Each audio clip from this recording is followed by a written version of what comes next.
gamers, and welcome to episode 338 of the Super Ultra Podcast Arcade for July 24th, 2021. Dominic, I am one of your co-hosts, Daniel Nicholson, and with me is my co-host, Dominic Stallworth. What's going on this week, Dominic? Man, last week of July, man, we only got like a month of like summer. Oh, well, a little over a month of summer left, officially. Until we get, darn, September is almost here, man. Like, think about last year. Last year felt so long because that's when the COVID, like, first happened. I mean, it did, but it also didn't. Like, every day felt long, or every week felt long, but it was over in no time, which is kind of, I don't know. Even this year kind of feels like that. I don't know, man. For me, it wasn't because, like I said, I thought movies that came out in 2000, I mean, what was it? 2011? 2019. 2019. 2019. I said 2011. 2019. No, 2020. Movies that came out in 2020. So like early, right before the pandemic stuff. Like yeah, I felt like they were so... I thought they were 2019. I thought they were 2019. That makes sense, yeah. So, I mean, yeah, maybe the end, probably like round when football season started, things seemed to speed up.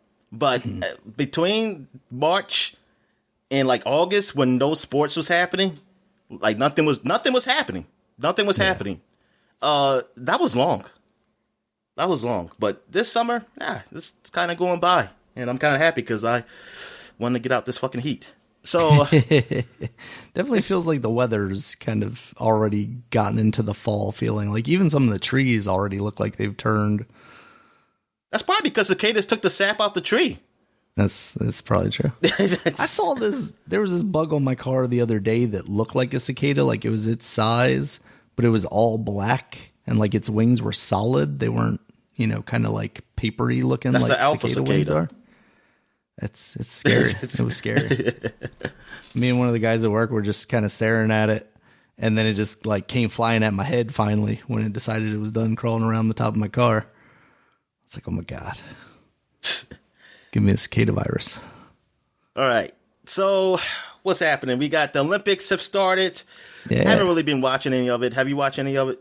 No, I haven't seen anything yet. I'm going to go back on the Peacock app and maybe check out some of the opening ceremony stuff or find some clips online or something. Yeah, I did watch a little bit of the clip of a part where they were just going through a slew of video game music. Like it was Final Fantasy, Dragon Quest, some other Japanese games. Not the Nintendo, though.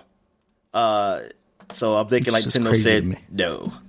Even though they have Mario and Sonic Olympics and shit. But they're like, no, you cannot. Maybe they did the Mario and Sonic Olympics music and you just couldn't tell because nobody knows what the fuck music that is.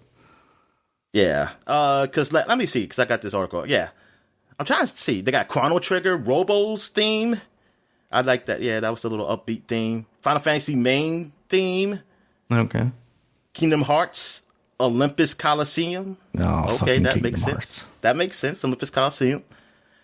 They did Final Fantasy. Final Fantasy. I think Square must have paid them. Final Fantasy Victory like Fanfare. Tales of series. The Tales of series. Slay's theme Guru. If you know Tales, I guess you know what that is. Monster Hunter, Proof of a Hero. Guess Capcom paid them too. Sonic the Hedgehog, Starlight Zone. Oh, Starlight Zone from Sonic 1. That was great. I remember, like my aunt, she used to love when my cousin used to get to that stage because she said she used to love that song. She used to love that music. Nice. They had another Kingdom Hearts music, Heroes Fanfare. And Saga Series, the Saga Series 2, Makai Genyu Poetry Saga Series Melody 2016, and the Soul Calibur, the Brave New Stage of History. Oh, they got Winning 11 Pro Soccer music. I guess they have their own music. Okay, eFootball walk-on theme. Yeah, so Ace Combat too. Ace Combat First Flight. Interesting. They had another Chrono Trigger Frog theme. Yeah, so yeah, it looks like it's Capcom. What is Ace Combat? Is that Namco? That's still Namco? That sounds right. Which would also be Soul Calibur, right? Yeah. So that makes sense. They still, they maybe they paid. They say, hey, we can put our music in there. And I'm surprised Nintendo they had like the Mario. Come on, like Mario. Come on. Yeah, it's just so iconic. Like, come on. Like, It isn't said that right even how here- they announce these Olympics? Then they have like Mario coming out of a tube. And And stuff? look, even the article even said that. It said, I'm a little sad to see that there were no Nintendo tracks featured. Maybe it's all Nintendo on the closing show. Yeah, maybe. Hopefully. Oh, yeah, Liana Rupert wrote an article Sega. about the music they did Where's on the Sega Game stuff Informer. There was a Sega. I told you, Sonic. Oh, yeah, okay, you did. Starlight Zone. Ah, it's fucking completely blanked out. Sorry. So yeah, that's cool. I didn't see. I might check out the opening ceremony stuff too, because that stuff usually is all right, man. Like I like it. I remember China was great. Yeah, I mean, I don't ever. that was all the knew a drummers bad and one. stuff, right? Yeah, I never knew a bad one. Really, they all seem interesting. So yeah, I might check that out. It's just sad though. Like it's an empty stadium. Mm-hmm. It's an empty stadium. Like people aren't cheering and stuff. It's just, man, it just feels so weird. Seeing that. Yeah. All right. So now let's talk about what's going on in sports. So in baseball, big news: the Cleveland Indians is no more. They are officially are going to be the Guardians at the end of the season. After the season's over with, there will be the Cleveland Guardians, which apparently is like statues that show up around Cleveland. Okay. That there's some history stuff to it. I didn't really. I read just too much figured they into took it because like it's basically Indians with a couple extra letters. That could be that too, but it actually makes it. It's something that makes sense for them, so it's not something just out of the blue. You know, they said like it looks because the symbol, these Guardians apparently around Cleveland. I guess I wonder what they mean. What's the meaning behind that? But yeah, the logo. You said it looked okay to you. Yeah, I kind of like it. It's all right. Okay. A little baseball with the little wings on the side made of G's. Just the spelling of like when it's written Guardians. Yeah, I'm not a huge fan of that. I'm like, did they have to make it look like the Indians? Can they just do that's something what it feels else? like. They just did that, but like the G, I think specifically the G looks weird in that font, so it just looks off. It's a little too boxy, too angular. But yeah, but other than that, I mean, I don't mind the name. It's all right. So yeah, so now we just got to wait for the Washington team. But I didn't hear anything about the Blackhawks. I didn't hear about the Kansas City Chiefs. I guess that's fine because Chiefs is kind of. I didn't hear anybody complaining yet. Put it like that. Right. And they said It's they had also no kind of generic enough that like you could maybe just get away with changing the logo if you had to. Yeah, just change it to the main like Fire Chief. Exactly. There you go. Support our troops, Dominic. Yeah. And by troops, I mean firefighters. Yeah. So, I mean, they could do that. The Blackhawks, I don't know how they're getting away with it. Maybe they just, like, who cares? Only a bunch of white people watch hockey, so we won't give a fuck. You can't really boycott. The people that watch it don't give a shit. And y'all don't watch anyway, so who gives? So we don't care. I'm trying to think of another. The Seminoles. But they say they had permission from the Seminoles. Which I was going to say, they were the one that you were saying had the permission, right? Yeah, I think the permission was that we give you this much money to shut the hell up. I think that's what it was, honestly. But because I still find it weird that they have a guy in an Indian outfit riding a horse in the middle of the field and throw the spear down. I don't know if they still do that now. I know they were doing that. I remember always seeing that. Do it. Now I think about it like, I'm surprised nobody really attacked them for that. I mean, I'm probably sure people did, but it probably wasn't just loud enough voice. But like I said, I think they paid a lot of hush money. All right. So what else is going on in baseball? Orioles still stuff. They're playing the Nationals now, so that's cool. So we got the Beltway series going on. The Orioles won last night. Nice. So they won the first game. So hopefully they can just sweep those Nats. And then I need a Nats to keep winning after that because you're basically the only chance I got of a team close to me to get to the playoffs. Yeah. What else is going on? I think I haven't been watching baseball a lot recently, so I don't know. There's probably some things going on, but I haven't paid attention. Football. The only thing I heard about football is mainly people not being vaccinated, and now it looks like they're going to be.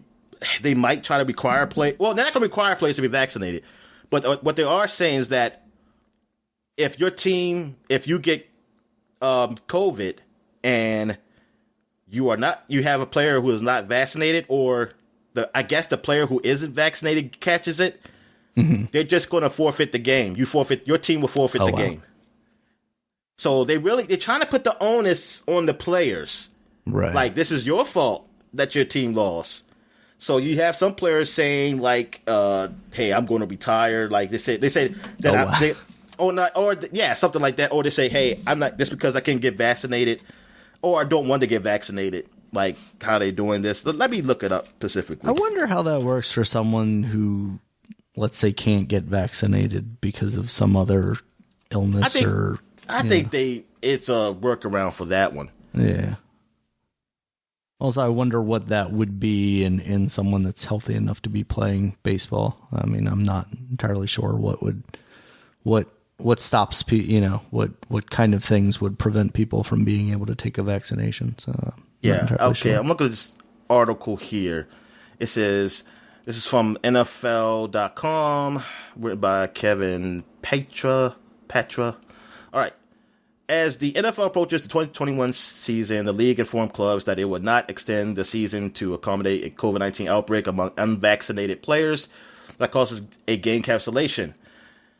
NFL Network's Tom Pelissero reported Thursday that the NFL sent a memo to its clubs stating that if a game cannot be rescheduled during the 18-week schedule due to COVID-19 outbreak, among unvaccinated players, the team with the outbreak will forfeit and be credited with the loss, per sources informed of the situation. Now, the thing is, I don't think there's a team that's 100% vaccinated. So, but what if the unvaccinated player didn't get COVID? Can you get away with it then? The unvaccinated players most likely didn't catch COVID. Can they not be forfeited? Say, hey, is that from them? Is that their fault? In addition, players on both teams will not be paid for the lost contest. And the team responsible for the canceled game due to unvaccinated players will cover financial losses and be subject to potential discipline from the commissioner's office. Okay. So that makes the owners that'll make it so that the owners will tell the players, you got to get you vaccinated, or they're going to punish you by doing something. But yeah, it's really putting it on the players now. They put it on the players for this. We do not. They said in 2021, the NFL plans to play its 272 game slate over 18 weeks. We do not anticipate adding a 19th week to accommodate games that cannot be rescheduled within the current 18 weeks of regular season. The memo stated in a highlighted portion. It's the clearest line the NFL has drawn to date, and the most substantial incentive yet for owners, teams, and coaches to pressure players to get vaccinated. There's a little more on that, but yeah, it's this is bad. It's good or bad, whatever how you look at it. But it's bad because everybody's gonna get vaccinated. So just to be like, oh man, my team forfeited. How does gambling work too? Will they just forfeit the gamble? Like they just get people back for that game? You're going to make people very angry, and then you're going to get vaccinated because you don't want fans to come kill you. Hey, if your team forfeits, then you lose. And the other guy wins. But point spread, how does that work? So you just lost out too? What? This. That is time to be gambling, Dominic. Yeah, it's technically it's always a bad time, but yeah. Or it's Until you always win a great time. Or it's always a great time. I mean, it's really up be to on the you. right side of history, Dominic. Yeah, this is interesting. So, look, I did get vaccinated, and you got. Oh, wait a minute. Do you want people to know you got vaccinated? No, I'm gonna pull the LeBron James. This is a personal choice, and okay, I'll edit it out. No, but yeah. So you got vaccinated. So yeah. Now I'm also don't feel like I don't care to pressure people who don't want to get vaccinated. Like people have their reasons. I want to I don't know. See, it's like I understand why some people don't want to get vaccinated. I understand it. And so I'm like, hey, if you want to get vaccinated, fine. You do you. It's just now, how do I feel about job requirements to be vaccinated? Because at jobs, unless you work in a hospital, I know that it's a requirement to get the flu vaccine, but it's not a requirement to get that anywhere else I worked at. So, yeah, it's just the people who do get vaccinated, if they catch it, they say that like the chances of you have a lower chance of getting sick than you were unvaccinated. That's what they say, right. or less. I mean, unless you're conspiracy theories, you're saying all this is bullshit anyway. But so I'm thinking like, so you could be unvaccinated, but hey, if I have it and I give it to you, then the onus is on you, right? So I'm still okay. I don't know. It's just it's tough. I mean, thing is, it's not officially FDA approved yet either. So that's why I'm not totally mad at people of not getting a vaccine as of right now. I mean, there are obviously concerns about how quickly it went through, but a lot of that can be dispelled with a lot of reading on, how it was, come to and created and stuff like that. No, so those people. Oh, go ahead. No, you go ahead. I was just saying there's a lot of information out there about, how these vaccines came to be in such a timely fashion that, can qualm some of that. And there are obviously like many reasons why, somebody might not get vaccinated, and some, people can qualify as more, reasonable than others. I'm not going to necessarily get into that, but for me, my concern with like people who aren't vaccinated, like obviously they're putting themselves at risk, but they're also putting people that can't get vaccinated at risk, whether those be children or, just people that can't get the vaccine because they're immune compromised in other ways and, have just been advised otherwise. So yeah, I don't know. It's kind of weird listening to you talk about like the MLB, because apparently like WWE is basically, requiring their employees to be vaccinated. Oh, the NFL. The NFL is doing. Are they also? Okay. No. This is an NFL. Oh, I'm sorry. Okay. Oh, yeah. MLB, I didn't hear anything like this. I didn't hear. Yeah, gotcha. They just postponing games. That's all they're doing. Okay. And plus, they're already in the season. For some reason, it just conflated in my mind there. Sorry.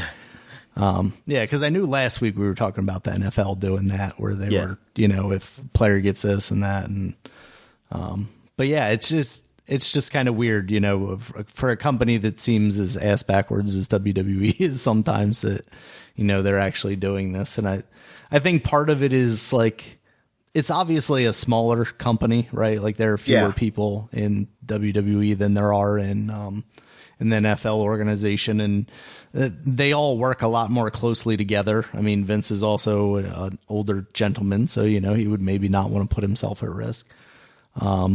And then, of course, there's just, public perception. You want that, that you're keeping these people safe. And they're working, well, I guess I would say they're working very close together, but so are NFL players. But they're also working in a lot less layers of undress, and there's usually a lot more bodily fluids maybe passing between people in the WWE. So, there could be many reasons why it would be more required there.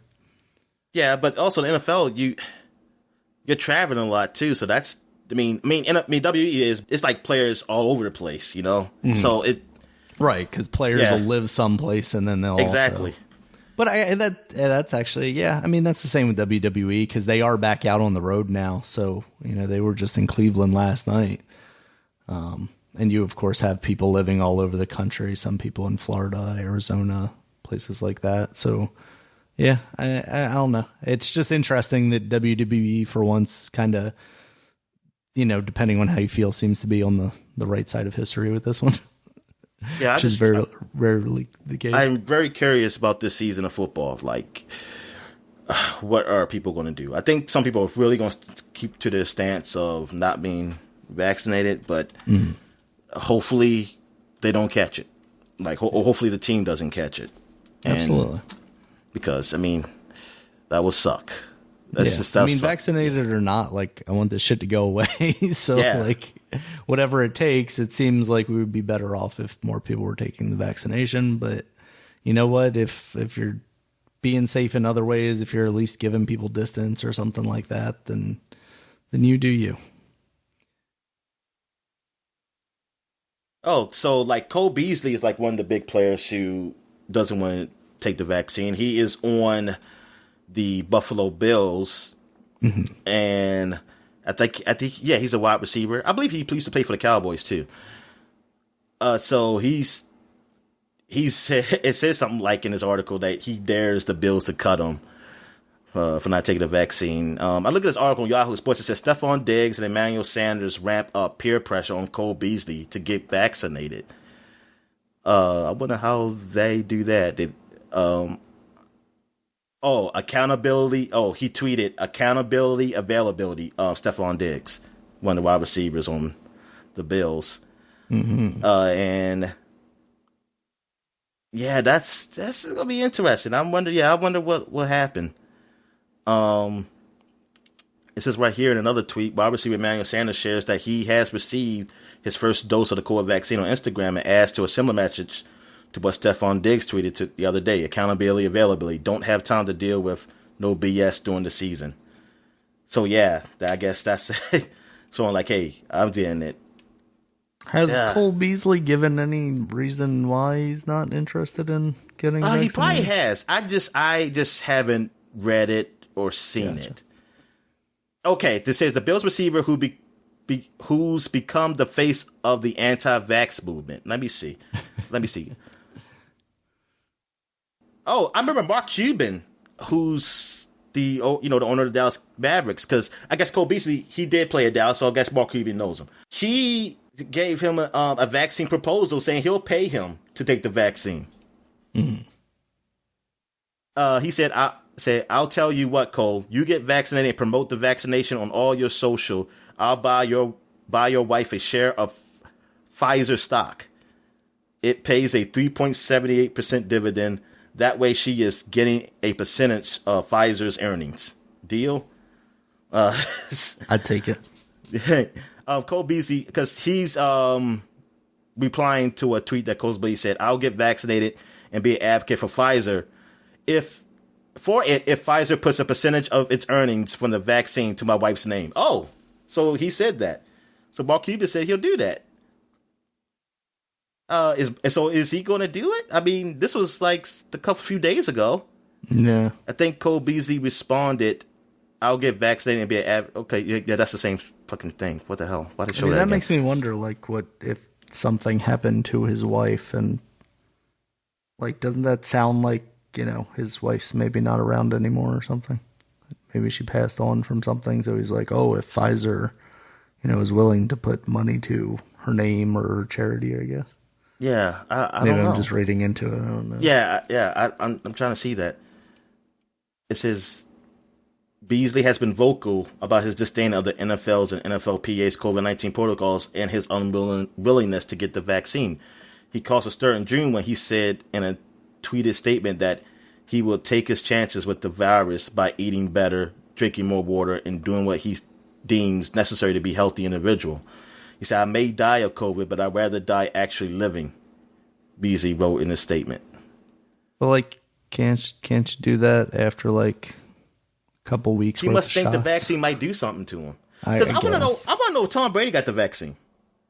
Because, he's really particular about his body and what he eats. When he thinks, like, this vaccine is going to cause problems for me. Because it will cause problems for his whatever medicine he's taking to that age quickly. Beasley said the NFLPA was a joke for his protocols aimed at unvaccinated players before sending out a string of tweets about his issues with the new guidelines. It said in this tweet, this is crazy. Do we vote on this? I stay in the hotel. We still have meetings. We will be together. Vaccinated players can go out the hotel and bring COVID back in to where I am. So what does it matter if I stay in the hotel now? 100% immune with vaccination? No. So, yeah. Yeah, darn it. This sucks that this virus happened. Why? Why this happened, Daniel? Where does virus come from? God. God created the virus. Oh, okay. Well, I blame him, just like I blame him for everything else. All right. So what else is happening in sports? top of the Olympics. So I didn't really see anything. So, I mean, it just sort of started anyway. What other sport is there, Daniel? Basketball? Oh, we got a champion. Milwaukee Bucks are the champions. They are your NBA champions. Yay, go Milwaukee. Go Giannis. Good for him. And as he said in his all speech, very convincing, Don. In his speech, he said, look, you can just follow your dreams. Say, look at me. Just follow your dreams, and you can achieve them. And I was like, he's just going to lie to these people. Why is he going to lie to these kids? Look, man.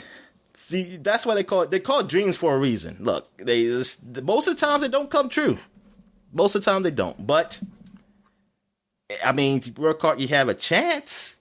Maybe. But, I'm like, come on. They got to stop doing that. You got to stop doing that. Don't stop getting these people hopes up. You only but so much room. Work hard and also have a little bit of luck too. Yeah, exactly. Yeah, that's what it is.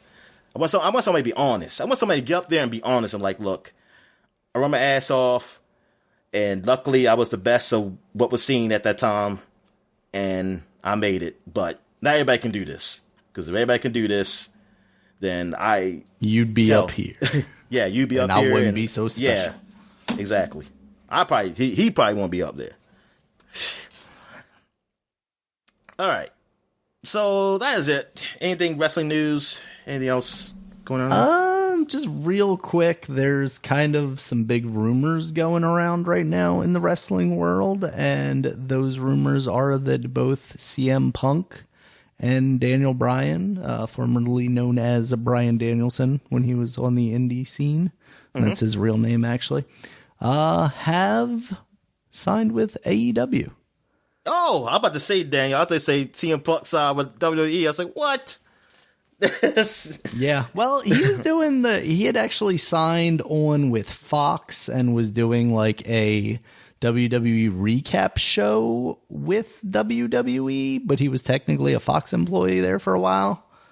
And that never ended up being as big, like as a shock as people kind of expected it to be. Like, people expected that bridge was burned and he would never, ever do anything with that company ever again. And yeah, he was working for Fox, but he was still talking about WWE. It was kind of weird, but he didn't seem interested in wrestling. So it never got to the point where it's like, oh my God, he's coming back to the ring. But now, yeah, it's weird that the timing of both of these are kind of lining up. 'Cause like, obviously, it's big news if Daniel Bryan goes to AEW. At least in my opinion, I think this is basically the biggest name they could possibly get out of an active roster of wrestlers. Like, if John Cena signed with AEW, that'd be huge. But also, John Cena's in Hollywood now. You know, he's going to be there more often than not, you know, so he's not going to be there on a weekly basis. And the same with like Rock. If they somehow got The Rock to sign to AEW, it would be the same case. But Daniel Bryan, a guy that is very possible for at least, you know, a year or two, could be a pretty regular staple on their weekly show. That's huge to me. Even some of the bigger names out of Japan, like Kazuchika Okada or like Naito, like they would be big, but I don't think they'd be big in the same way, just because Daniel Bryan in a way is kind of mainstream in America, or at least on the fringes of mainstream. Like there was a while there where the quote unquote yes movement was so big, like his hand gesture, like yes, yeah. Like people were doing that at sporting events. Now they may not have known why they were doing it. You know, somebody else started it and but it was still a thing, right? Yeah. Whereas like Kazuchika Okada is one of the best wrestlers in the world and at the top of New Japan on any given day.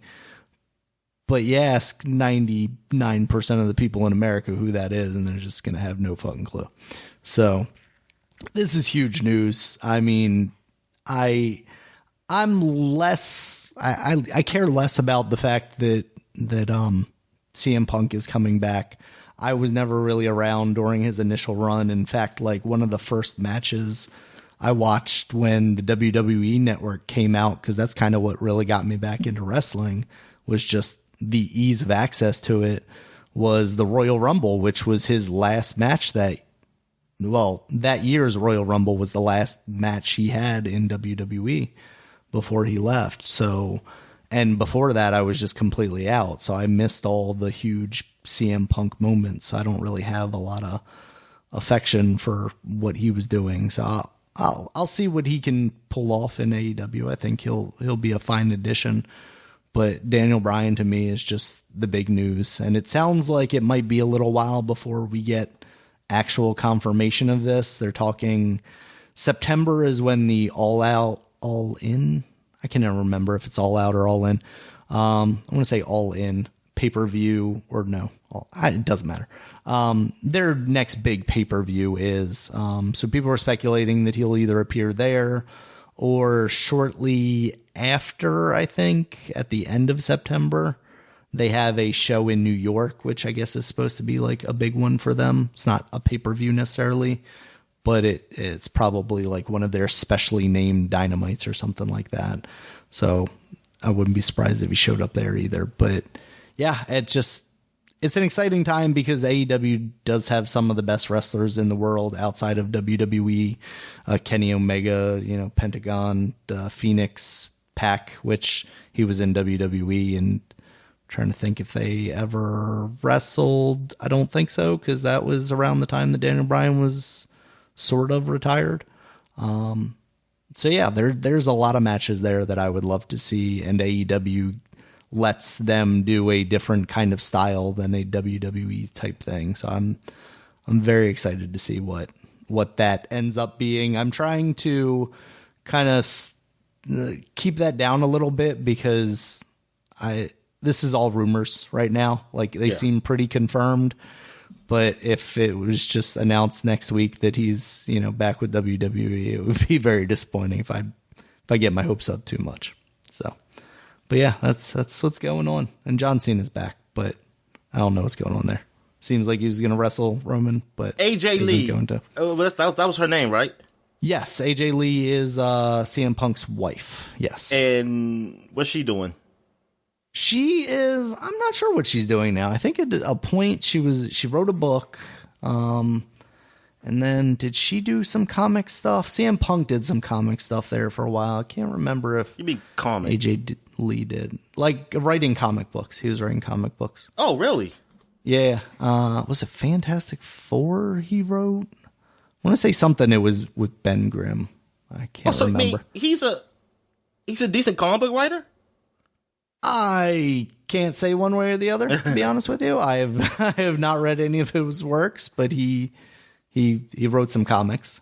It wouldn't necessarily surprise me because he is a good orator. Like he's a really good promo guy. Like he talks very well. So, if he can put that creativity into writing as well, I would not be surprised if he could nail that stuff. But yeah, I'm not sure. Maybe it was Guardians of the Galaxy that he did.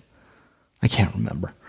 But yeah, I'm not sure what she's doing because that would be a big addition for AEW as well because they're starting to grow their women's roster a little more and evolve it a little bit. Like Thunder Rosa, who has been kind of working for them, but has been officially signed with NWA. She was officially signed to AEW this week, and that's a huge get for them. She's incredible. And she's very likely their next women's champion once it's time to take that belt off Britt Baker. But yeah, bringing back AJ Lee could be a huge boost for them as well. So why is AJ Lee? Why is that her name? I don't know. Why do you say that? Because Lee, I think of as Asian, but she's Mendez. She's Hispanic, and both her parents are Hispanic. I don't know. Dominic, the names that they come up with for these people, I don't know. Is it because are they making because where her eyes are, and it was like, hey, yes. I was kind of gonna go there. I was gonna say it wouldn't entirely surprise me if someone from WWE says, you know what, she looks kind of Asian. Let's give her an Asian last name. Yeah, because I was looking at the book she wrote. It says she wrote for Dungeons and Dragons or something, a book. I was like, what? But it said Mendez. I said, who's Mendez? And then I said, oh. I was kind of confused. Yeah, she wrote. Yeah, that's interesting. She wrote a book called My Superpower, How I Triumphed. Yeah, that's by her Breaking Bones. memoirs. Yeah, that's the memoir book. Then it says Mendez and Garcia reunited to write Dungeons and Dragons 4-issue limited series at the Spine of the World. You should read that, Dan. Read that. That sounds very intense. Actually, is that a book or I think it's a comic book, Dungeons and Dragons. Okay, that's cool. This is IDW. I only know IDW from comic books. Right, yeah. All right. So let's move on to what we've been watching. So you didn't watch anything this week, Daniel? No Monsters, Inc., no Space Jam? No Monsters, Inc., no Space Jam. Still haven't signed up for HBO Max. Go to the theaters then, Daniel. Nah, lots of Moana, Dominic. There's been a lot of Moana happening over the past 2 days. Oh, okay. Just because when I picked Gwen up at my in-laws the other day, they were watching Moana, and then they were also watching Moana the next day, which was yesterday. But she didn't finish it, so when we got home, my wife turned it on. So I've seen a lot of Moana over the past couple of days. But how did she tell you that she want to watch some more Moana? She points at the screen and she says Momo. Oh. No, she doesn't. But she reacts the most positively to Moana, and I think it's the music, because she just like absolutely just starts dancing once the music comes on, and then she kind of loses all interest once everything else is happening, to be honest with you. So you gotta get the sing along. You remember Disney sing along? Oh, I remember the Disney sing along. Yeah, I remember for bad memories for me, because I thought that was the real movie, and then I was like, it's all the damn songs. I said, oh man. I just remember I didn't like, only certain movies I didn't like the music. The only time I liked music was Little Mermaid. That's when I started liking Disney music. Those old movies, Cinderella, Snow White. When I said, as a little kid, I did not like the music. I would not care. All I care was about the stuff in between. And I was like, oh, this music sucks. I mean, as a kid, I would just be like, I had disinterest in it. So when I had that video of Jungle Book, I think it was either Jungle Book or I forgot. I want to say Jungle Book. And all it was just the music. No, I don't think it was Jungle Book, because Jungle Book music is actually all right. Actually only one song is all right for me. It's actually only one song. But it was one of them, man. I was pissed. I was like, I think I was probably crying because I got it from Blockbuster or something. Or some rental store. And I was like, this is at the movie. But yeah, so she likes Moana. I just remember my nieces always want to watch Toy Story, which was fine at the time because that was like one of my favorite movies. But then she made me get tired of it because I had to keep watching it. And then I wouldn't play my video games on the TV, the big TV downstairs in the basement, and she wanted to watch Toy Story. Yeah. All right. So what I watched? So I got Discovery Plus for a week because I was like, let me try this out. Let me see what's actually up here on Discovery Plus. And it's everything, Learning Channel, Food Network, all that stuff. So all those shows like that. So I was like, I'm going to watch some of those nature shows, spoken by that British guy. David Attenborough. Yeah, Attenborough, yeah. Who they're like, man, we got to get as much out of him as we can because he's going to be gone. They just got to synthesize his voice. Just get him to pronounce all the syllables so they can string it together. So I watched, what's it called? It's one of the newer ones. It's called The Perfect Planet. And the other one was called something Earth. And there was one of them I know, and all these got down, and these shows, they all have like a, like a sad story talking about how this changed so much because of climate change. So we got to do something about it. All I say is that, hey, give my damn reparations and I can work on, I can start thinking about saving those whales. But, so Like one of them was about the walruses that get on this one speck of land or island, whatever it is. They all just migrate there. It's like a whole bunch of them, and they say it's like the biggest coming together of any mammal on Earth. Like, it's just so flooded with them. And then I noticed on the beach, I saw a lot of dead ones, man. I was like, Jesus Christ. But thing is, I don't know, maybe it was more land before or something. Maybe the water risen. Because you see walruses, because they're trying to find room, they're actually going up the rocks. Like, they find a pathway to climb up. Oh, wow. Or they're trying to get away from bears or something like that, because bears come around. Mm-hmm. And the bears really don't have to hunt. I mean, some of them try to, and it's hard to get a walrus down. So, really, just have to wait. All you have to do is wait, because those walruses, they'll be dead once, and once they leave, you can just go eat them. Because when they want the fresh ones, Dominic. That's what I'm saying. Maybe that's what it is. But I doubt it, man, because I've seen them eat beach whales or whatever. So the walruses climb on top of the cliff, but they don't know how to climb down. And sometimes there's bears there, so they get scared, so they try to run off, and then I saw one just fall, and I was like, damn. But they said that only a few of them ever survive. Like, most of them die, whoever climbs up, because they don't know how to climb down, period. Oh, wow. Like, man, they were just showing walruses just falling down and just dying. One of them did. I saw one survive, but only had one tusk. When I saw it come up, I said, oh, my God. Oh. That Jesus brutal. Christ. I said, damn it, why are you so dumb? Damn it. It's like, Jesus Don't know Christ. any better. Says, don't climb up. Why are you climbing up if you can't climb down, you sons of bitches? Jesus Christ. I was like, don't the other walruses see what happens? Say, oh shit, they just fall. I mean, not do that. Man, it sucks so bad. But he also said, like, it wasn't like this before. So I wonder what happened. Yeah. It's like what happened to making that it wasn't like this before. But yeah. Humans, Dominic, humans. But I would say what they do to the rocks. They I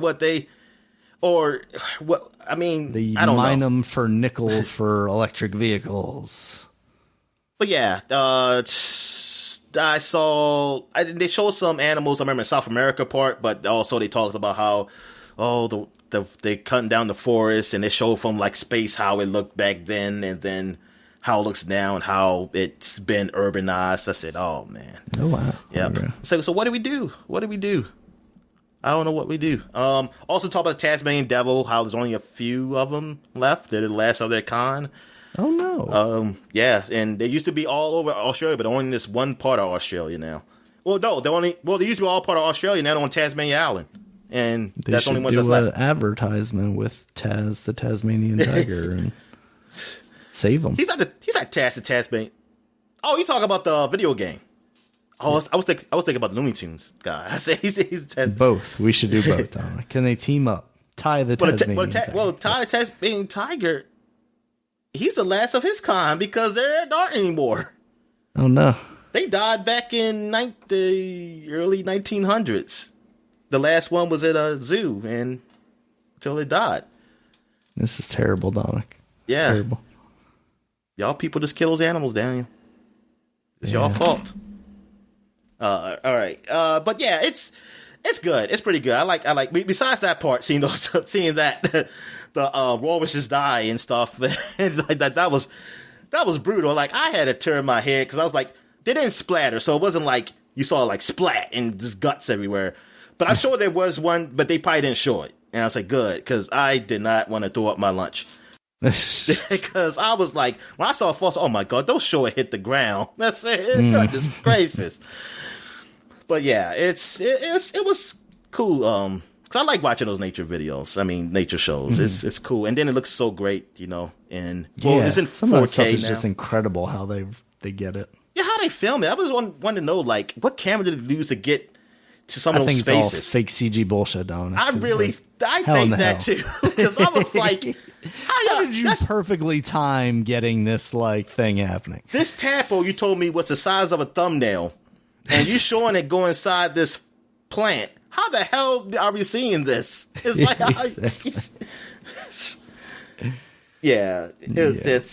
it's pretty awesome. All right, so I guess we get to what we've been playing. So what you been playing, man? All right, so I talked about it last week. I've been playing some more Metroid Zero Mission. Still having a lot of fun with that. I still get lost in that game, which is kind of amusing to me, considering the fact that it's not hand-holdy, but they do give you kind of a direction to go, and I've played it numerous times at this point in my life. But it's kind of nice because I can't just cakewalk through it, basically. But yeah, that's just the more Metroid stuff. I talked a lot about that last week. I also played a little bit more Mario Golf. That was just kind of me finishing up a quick round of golf that I had started the other week and hadn't got back to. So not really much to talk about there. I did start playing The Tourist, though. That's on Game Pass right now and is leaving soon, which is why I started playing it, because I always saw it and thought it looked interesting. It's basically look like a little guy made of voxels, like square pixel type things, 3-dimensional pixel type things, and he's going on vacation. He has a mustache like Magnum PI. He's kind of dressed like Magnum PI, like he's got a like Hawaiian shirt on and stuff like that. Does he have those short shorts too? I can't tell honestly whether he's got. Yeah, I think he's got jeans on. The shortest shorts Tom Selleck in Magnum PI. I mean, goddamn. Actually, they can't be jeans because like that would just be hot. But I think he's got like blue pants on, showing all those hairy legs. Yeah, so I actually was playing this on my phone via the streaming stuff, the xCloud streaming stuff, just because I figured it was a simple enough game that I could probably get away with that without, too much compromise, I guess I could say. It is a good looking game, though, I will say. I've tried it out a little bit on the PC, too. Like, the lighting of it is really nice, because the graphics are mostly pretty simple. Like, everybody's really blocky shaped. It's not quite Minecraft, like people are a little more detailed than that, and the environments are a little more detailed than that. But it does kind of have a similar vibe, but the lighting on it is very nice. So far, I just did kind of the beginner island, and it seems like it's just kind of an exploration game. Like I'm going around this island, I'm trying to collect coins to buy like a camera so then I can take pictures of things and complete different objectives for different people on the island. So far it's really cute. It's very simple. It's a nice game that works well on my phone because for the most part I don't really want to play games there, but even with the touchscreen controls, it was perfectly fine because you've basically got 2 buttons and the joystick. It's basically jump and interact with things. So far, there hasn't been any combat or anything like that. I don't know if that comes in later, but yeah, it's kind of a cool experience. So if you get a chance before it leaves Game Pass and you're interested, maybe check it out. Okay. Yeah. So what have you been playing, Dominic? All right. Oh, you're not going to talk about Mario Golf? I mentioned it briefly. I didn't really do too much with it. Oh, okay. Management mini game, dealing with the properties and stuff like that, and building up my shares and talk to the share board. That game is addictive. I did the whole thing. I beat it, and it was cool. It was cool seeing that. So like different shareholders would come in and like it'll be like one boss one. That'll be tough, but since I was going by this strategy, so everything seemed to go very well with it. Like, also there's a thing where I guess this is in a special edition. There's a special edition Yakuza for the streaming one, because the characters that you can hire, the employees you can hire, were like special employees. Like you could hire people from past games, like video games. You see Kiryu, Majima, the crazy one, and other characters that were been on previous games. And like you can hire them. They have like bigger stats and stuff like that. Like they either charisma, or they know how to move product or whatever. So thing is though, in the PC version you don't get that. So when I came back to the PC version after I had got those characters in the streaming version of Yakuza, I didn't see them. So I was like, hey, where's my employees? And I was like, oh, that don't transfer over. So when they transfer over, they take away the stuff that's not part of the special edition. No. So I was like, oh, that sucks. So I had to try to get everything I needed from the PC version, like I wanted to do, and then I just go to streaming version and deal with that way. So I had to play the game mostly fair. Mm-hmm. I cheated a little bit when I went to the PC version. I gave me some more money. But that was it. But no, it was fun. It was fun doing that. And now we're the biggest company in, what is it, Yokohama? I think that's what the place is called. But yeah, it's cool how you go for the top and then battling other people. Well, you're battling this one company really that they bought up a lot of companies, and they had the company that you're helping. He had helped them, but he destroyed them. Like, he gave them money and they couldn't pay him back, so he made it so that they were in the red and like they were had to shut down. But then I helped them out because I knew a guy who gave us a loan, and he had incentives. That's what it really was. That's really what it was. It's me doing the incentives. Like, hey, you have to be in the top 50 by this date, or you have to be in the top 25 by this date, and something like that. Like, as far as like the top companies. So that's what you had to do, and yeah, it was a fun mini game. I like the Cabaret still better, but this was pretty good though. It was still pretty good. That's what I mostly did in Yakuza. I'm trying to think. I went through some of the main story also. The story is good. I mean, I like the story, and it's really heating up now. Like, it's really heating up. Mm-hmm. With what's going on. Is like there might be a war between the three factions in this city, but I'm trying to stop it from happening because it shouldn't happen, because somebody wants it to happen and they framed us as doing something, and it's sparking a war between the factions that can really destroy the city. So I'm trying to like stop that from happen. But I wonder if it's going to get back to me going back to my old city and get back at my old boss who freaking cheated me. I'd like because it's a lot of story. This game is it's a lot to this game. Like, this is a big game. I mean, all these games have been. I mean, it's amazing how much they put in these games. Mm-hmm. All right, so what else have I played? I played Chris Tales, which is like a play on words with crystals. It is a RPG, an indie RPG. It came out on Game Pass. So it came out at launch on Game Pass. So that's how I played it. And the art style of this game is almost like a storybook. Like a storybook you probably read in elementary school, or a book I read in my 30s. Yeah, it's like it's like a little picture book. That's what it looks like.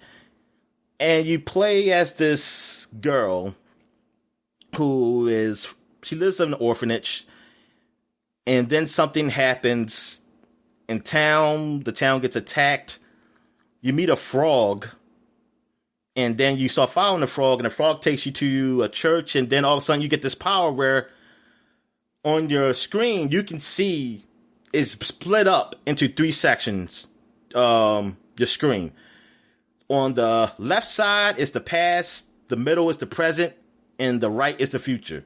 So as you're walking, you see like the past, the present, the future of the area you're in. So it's kind of cool, but that's how the game works. The battle system is turn-based, and it's the turn-based kind of battle system, just like where you have to press X at the right time to get more hit power or defense. Mm-hmm.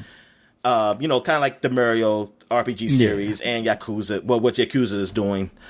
So it's like that, but the puzzles are like, hey, like you want to solve something, you say, hey, I got to go to the past. So you send the frog. The frog can travel through all 3 sections, and he can do something in the past or the future that can help change the present. So it seems pretty cool. I didn't play much, but I can see like, oh, this is interesting gameplay. Because at first I was like, I don't know if this game is anything. If it's just like a regular normal RPG, it's like the art style's cool, but it's not nothing much there. But this, I know nothing about this game. So that just changed the whole perspective of the game. It's like, oh, I'm actually curious about where this game goes. I don't know what the reviews are for this game yet, but so far I am interested in playing it. I recorded a little of it. I'll probably record some more for the next podcast. But yeah, it's an alright RPG, and it's a cool take on like time travel.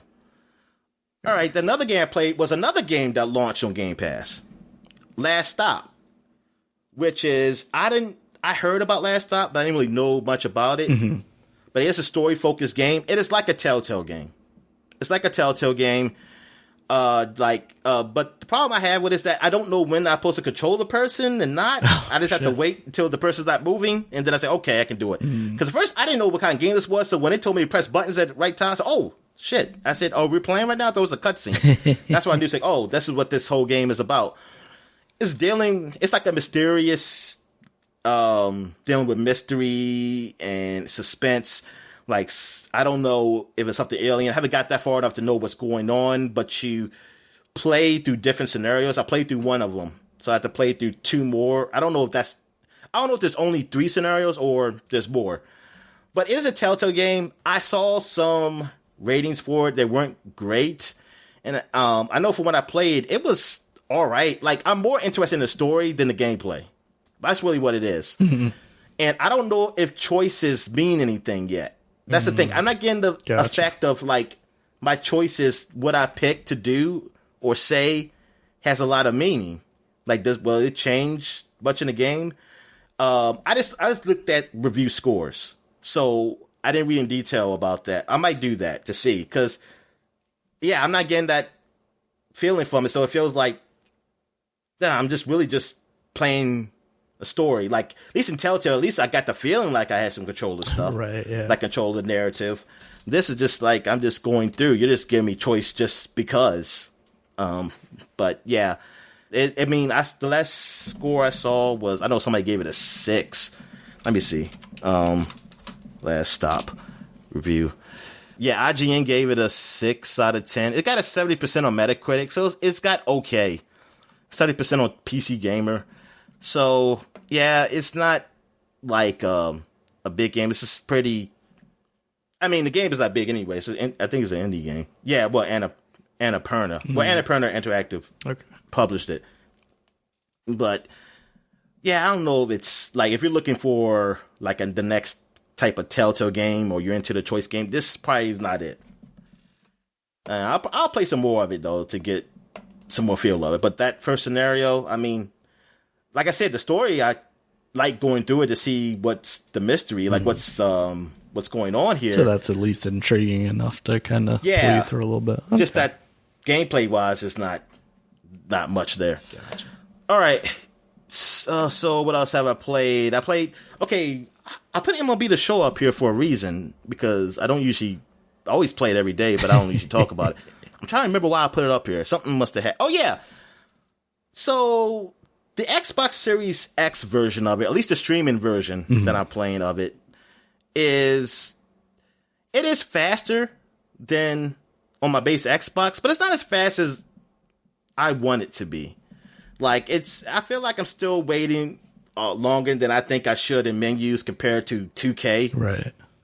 Or even the Madden I played that was 2 years ago from streaming. So I think when people talk about like them really not optimizing this game very well, like it is a little dated. Like I feel like they really need to, like next game needs to be up to date because then I'm really looking at EA to really change things because I feel like this game should not run like this now. Like you think there's a chance that the PS5 version of this runs better than more closely to what you would want?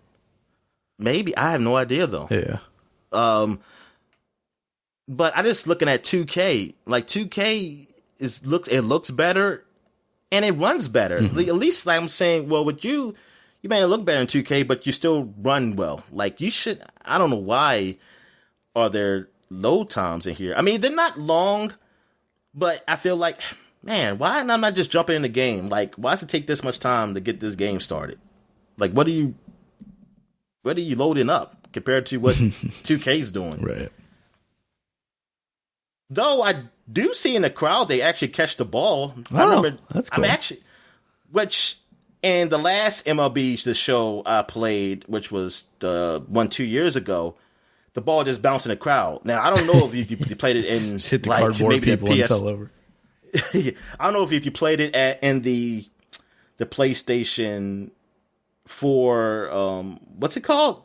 The in-betweener? The Pro. One? The Pro, yeah. I don't know. The Pro version was like, hey, they catch balls in that one. But yeah, because I didn't notice it in the base Xbox version. They might have had, but I just didn't notice it. Mm-hmm. But this one, since I was really looking at the crowd, I saw like, hey, they caught it. I said, oh, good. They actually catch the damn ball and not just bounce everywhere. It just be bouncing and people not reacting to it. But some people, they kind of react. They kind of react to it, but the ball just bounce and nobody catches it. All right, so lastly, I played Samurai Warriors 5, the demo of it. There's a demo out for the game. It's coming out soon. I don't think it's out yet. Because I just saw like, hey, there's a demo out for it. So I said, okay. So Samurai Warriors is basically the Japanese version of Dynasty Warriors. Because Dynasty Warriors deal with the Chinese dynasties. Samurai Warriors deal with, I don't know what you call it for Japan. The Japanese dynasties. I don't think they call them that, though. Do they call them stories? What they call them? I forget. But it deals with that. I only played one Samurai Warriors game. So I'm really not familiar too much with it. Mm-hmm. So, but you do the same thing. You know, you kill a bunch of enemies. So that's what I know. That's what I know to do. So that's what I did. I mean, it's a Warriors game. So it is better than 9, I think, because 9 was probably one of the worst ones when they tried to go open world. So this is not doing that. So I guess they saw how people did not like that style, and they said, okay, we're going to go stay with what people like, you know, not some open world shit. Because you can't do open world. That's a Warriors game. Because the whole point of the game is you keep fighting people. So no, I'd rather for you have it like this is a map. And this is a battle, and we strategize how we going to do this battle, you know? Yeah. And then I go kill people. I don't want to go into open world. I never understood that. Because I never played Dynasty Warriors 9, but what I read about it, it's just that I always thought it didn't make sense. Like, how did that work? Like, was it like, hey, you beat your troops over here, we're doing this battle? Or, I don't know.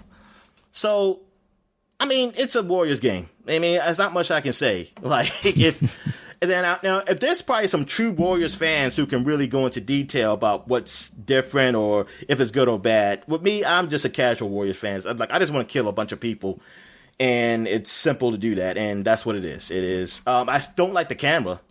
I don't like the camera in here. It's not. I wish it was better, but yeah, it's a Warriors game. It's really not much to say there. Gotcha. All right, so I guess we'll take a quick break. When we get back, we get to the flashback segment. All right. And we're back. So let's get to the flashback segment. Last week of July, Daniel. So we got the last week of July here. So here's the games we got for 10 years ago. 10 years ago, we had Final Fantasy Tactics, The War of the Lions on the PSP. So this is basically almost like the remake of the Final Fantasy Tactics that came on PlayStation years ago. And it's like updated. I think it's still kind of like the same, but they got different cutscenes of that nature.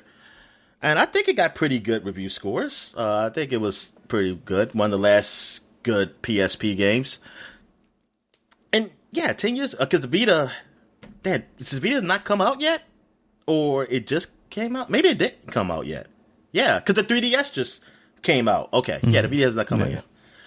Does this feel like the Vita's super old, but it's not really old. It's not that. Yeah. It's just so darn the PSP. It makes the PSP to seem darn that it was still going 10 years ago. Man, I'm thinking that's like almost 20 years, but then I think, that doesn't make sense to be. They just have really short lifespans. All right, so you had Just Dance Summer Party come out for the Wii, and yeah, another dance game, the Smurfs Dance Party. So I guess there was like they don't care about releasing things at the same time. You said it's made by Ubisoft, right? Yeah, so I guess made by Ubisoft. So Ubisoft is just like, you know what? People are going to buy both. Yeah. The Smurf Dance Party. Like, you could do the Smurf Dance, whatever the hell that is. Limbo came out for the PlayStation Network. I think already came out for the Xbox and the PC. Last year. Or at least I know the Xbox. Bastion was the big Xbox Live Arcade game that came out. Like, people really like. I played some of it. It didn't grab me. I didn't stick with it. I kind of regret it because I kind of want to play it now. Yeah. I know the music was pretty damn good, too, in that game. But people love that game. What is this? 3D Classics Exvius? Whatever the hell that is. I don't know. This looked like it's an old game. Yeah, it looks like it's a very old arcade game where it's a top-down type of shooter. Yeah. I wonder how much that fucking game. That game looked like it's worth like 50 cents. Galaga 30th Collection came out on the iOS. I don't know why I said that. I thought it was going to be 3DS, and now I just saw it. It's a damn Apple game. Catherine came out 10 years ago. This puzzle game, which is all about this sexy girl named Catherine, who this guy I think he dreams about, but he has a real girlfriend. I never really got to learn it. I just know it was a puzzle game. Yeah. But every time I see it, I just see this sexy girl. So I was like, what kind of puzzle game is this? It's like, that's all like the big thing. And then, man, you got the special editions where you get that freaking pillow over and shit. Body pillow. Yeah. It got to be a little weird. It's okay. Did you ever play it? I played the demo of it. I'm not really familiar with it outside of that. I've seen some people play it, but yeah, it just seems like what kind of puzzle? Game. What kind of puzzle game is it? It reminds me kind of Qbert-ish. Like it's kind of that isometric perspective, and you're trying to like climb blocks and stuff. That's what it always reminded me of. What was that game called on PlayStation? I think it's called IQ. Because I played a demo of that. Yeah, I think that's right. And I don't know if it's like Qbert, but the Qbert, does the bottom of the cubes disappear? Because that's what happened to IQ. In Qbert, it was like when you jumped on a block, it would disappear. Okay, so it's quite similar. Yeah, it's just similar-ish. I mean, but okay, so that's what Catherine was, and they couldn't just sell that game. They had to. That's why. No, the sexy girl. Had to have sexy girls and sheep in it. Mm-hmm. Where am I at? Pac-Man and Galaga Dimensions on 3DS came out. So yeah, Galaga, that was iOS, as I said. All right, so they had that. Those two great games together. The Sims 3 Town Life stuff came out, which is just one of the Sims expansions. I'm not going to say this game, because I don't know what it is, unless you know what it is. Okay. All right. From Dust was another Xbox Live Arcade game that came out. Another decent one. I forgot what is this game about? This one was like you were a guy and you were moving around like the landscape and stuff. Like you were terraforming stuff. You were making things. Yeah, it was almost a godlike. Yeah. Not entirely sure what the point of all that was. I only really ever played the demo, but yeah, it was cool. Like just terraforming everything, changing the landscape around. All right. Also, what is this? Look like some anime sister stuff. Oh, Chantelis? Oh, whatever. I don't know. Chantelis? Are they going for French? Chantelis, yeah, but probably is. Probably most likely Chantelis. Chantelis. It looks like an RPG. You got a 7 out of 10 on Steam, though. Oh, there you Steam go. People like it. Users love that shit. Yeah, it looks like a like a action third person, maybe an RPG-ish. I don't know. Yeah. Is it 3D or like pixely? 3D. Okay. It looks like a PlayStation game. Gotcha. So that's it for 20 years ago. So now we're going, my fault, for 10 years ago. Now we're going back 20 years to 2001, and we have a big one came out in Japan. Final Fantasy X. Ooh. Final Fantasy X came out, so we couldn't wait in here in America for it. I remember just seeing the screenshots of this. I was like, oh my God. And then they say, oh, it's talk. There's voice actors. Oh my God, they're going to talk. I don't have to read anymore. This is amazing. Yes, this game, this is one of my most anticipated games of this year. Like, when we get to the holiday of this year, this was, and probably still is, my best years in video game was 2001. Yeah. This is where I got my best games. And Final Fantasy X was one of them. Final Fantasy X didn't come out to America until the week of December, the week of Christmas. Oh, wow. I remember it just came out then, and my mom was working at Toys R Us, so she got it for me. Mm-hmm. But yeah, man, God, I love that game. All right, so we got another game called Extermination for PlayStation 2 came out in the US. What is this? Oh, you didn't look it up? No, sorry. It looks like it's a survival horror game. You know what? The developer is called Dead Space. I noticed that. I was like, is it a Dead Space game? That's where they got it from, Dominic. That's where they stole the name from. They say, we're going to do a game like Extermination. But no, this is going to call it Dead Space. Sorry, that's a joke.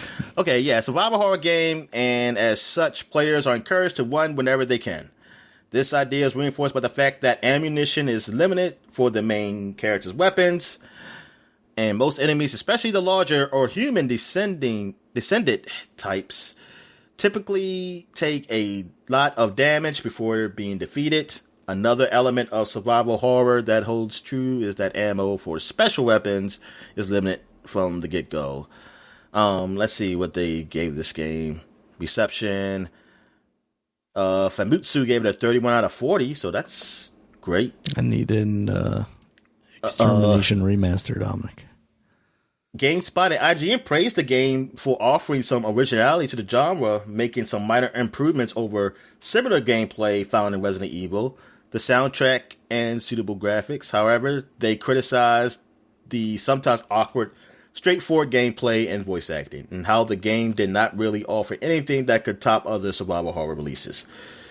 So they gave it, one gave it a 7.1, another one gave it a 6.9 out of 10. So it was kind of mediocre. It looked like a mediocre game. I wonder if any of these people are like famous developers, like they have done something else. Yeah. Here, I'm clicked on one of them. They created the Dead Space series. It looks like that developer also made a game in 2003 called Hungry Ghosts.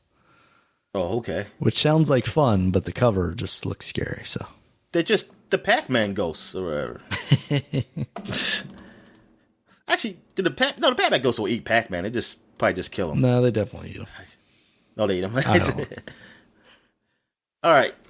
So what else we got here? We got, this is a big game. I know you love it. Max Payne. Yeah. The original one came out, was released. I was really excited for the game. Well, first of all, I didn't know it was even coming to PlayStation 2. I don't know if they announced that at the same time when they announced the PC version. Mm-hmm. I'm not sure. Yeah, but remember. I did like the look of it. Like I said, they said, use slow-mo action like in The Matrix. And I said, man. Shit. And I saw that. I said, that's awesome. I said, that is awesome. So when I heard it was PlayStation version coming out, I was kind of into it. But I think my friend got it, and I played it. It was okay, but it wasn't all that. But you played it, right? Yeah, I played some of the first one. The first one came out at a time where like my PC was just not really powerful enough to play it. It was really 2 that brought me into the series. Oh, so it was more. 2. Okay. Yeah. But I always thought it was funny because I always looked at the one, right? What's that? Because it's only been 3 games. So you say it's been brought to the series. You never played the third one, did you? No, I didn't. Brought me into the series and immediately pushed me out of the series. I was satisfied, Dominic, with 2. Yeah. I always thought it was funny because I thought it was Bruce Willis's face on Max Payne. I thought it was some actor. I don't know if it was Bruce Willis, but I thought it was an actor, though. Yeah. I thought it was like a famous person. I just didn't know who it was. Turned out to be Sam Lake, the developer. So. All right. So what else we got here? We got Rune Viking Warlord. I don't know what this is. This is Valhalla before Valhalla. Yeah, the game is based on Ragnarok, showing the conflict between the gods Odin and Loki in the build-up to Ragnarok. It was built with the Unreal Engine. It's the Unreal Engine, Daniel. That powerful engine. It got a 77 on PC, but a 55 on PS2. So I feel like don't I get that version. I remember this game a little bit. Is it an action game? I think so. I think it's like third-person action game. Oh, okay. Yeah, because it's made by Human Head, the guys that did Prey before they went away. Oh. Yeah, but that's the PlayStation 2 version came out, so the PC version must have already came out. Get that version. No, don't get this one. All right. Also, Pokemon Crystal came out 20 years ago. This is the one with that horse on the front, right? Yeah. All right. Did you play this one? I definitely own it. So yes, I did play it. I don't think I beat it though. Because this would have came out with what, Emerald and Ruby, or that's what Emerald? it is? No, was it Gold and Silver? Yes. Yeah, Gold and Silver, right? Gold Yes, and Silver, yeah, Gold and Silver. Emerald was the one for Ruby and Sapphire. Yeah. Yeah. So I think I bought it like later, thinking like, oh yeah, I'm back in the Pokemon mood now, and then I spent some time with him. Was like, it's what was another the Pokemon variation between Black and White? Was there a mulatto? Was there mulatto Pokemon? I don't know that they ever did one, because then they did Black and White 2. So that was probably they didn't do one. Yeah, they didn't do one. mulatto. Supposed to be like light brown or something. Brown. Yeah, Pokemon Brown. All right. So what else we got here? We got Tweety and the Magic Gems came out for the Game Boy Advance. Oh boy. Daniel Tweety, who is the star of Space Jam and Space Jam Legacy. Indeed, he is. She is. I want to say it's a he, Daniel. I feel like we talked about this one last week too. Because I remember looking at this cover and seeing their arm as a wing and being weirded out. I thought it was Sylvester's game or something. I mean, maybe there was something Looney Tunes, but I don't remember it being called Tweety and Magic Gems. There was something Looney Tunes we looked at, because I said there's Bugs. Is Bugs Bunny in front of this one? Yes. Yeah, he's. Oh on shit! there. Then we did. Then okay. Then we did talk about this, and it probably was from that other website I looked at, because their dates are usually different. All right. So what else we have here? We have Power Shovel came out for the PlayStation 20 years ago. Power Shovel is you are playing as basically all the machines that be at a construction site, like a bulldozer. But that's the only one I looked at so far. Not a bulldozer, a crane. Not a crane. An excavator. Well, the yeah. I think that's what they're called. And you're actually doing what they do. You pick up the dirt and you put it in the back of the truck. And I guess, I don't know if there's more to it. There probably is, but I'm just thinking, like, this is one where they're smashing cars with the excavator bucket.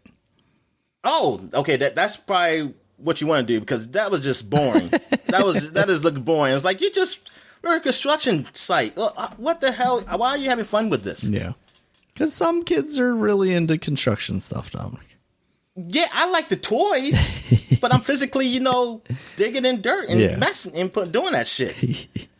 I don't know if I'll care about that in video game form. Oh yes, Desperados came out 20 years ago. This got rated pretty well. It's a strategy game based on the Wild West. It's called Wanted, Dead or Alive, the subtitle. It's like a tactics game on the Wild West, and I think they had sequels to it, and I believe they had a special on this, like on YouTube. They did an interview with the guys for the anniversary of it, saying like it's been 20 years since the first one. Mm-hmm. I know there's a Desperados 3. I don't know if they made any more after that. But I mean, that sounds pretty cool to have, and be a decent game, like having that setting. Mm-hmm. Yeah, I got 9 out of 10 on Steam. It's only $4.99. Let me see. Is any on Desperate? Yeah, there's a 3, and there seems to be like season pass and stuff like that. Yeah, 3. Oh, 3 just came out recently. Really? Desperados 3 came out 2020. June 16th, 2020. I'm sure we talked about that. And that got rated pretty damn good. Okay, yeah, I think I remember us talking about this a little bit last year. Because it's like the isometric view kind of thing. Yeah. Yeah, like, like the tactics games. Yeah. Mm-hmm. It's just, okay, this sounds look like a game I actually would like. Honestly. Just don't have the time. And 3 looks pretty good. I like 3, yeah. That's good look. All right.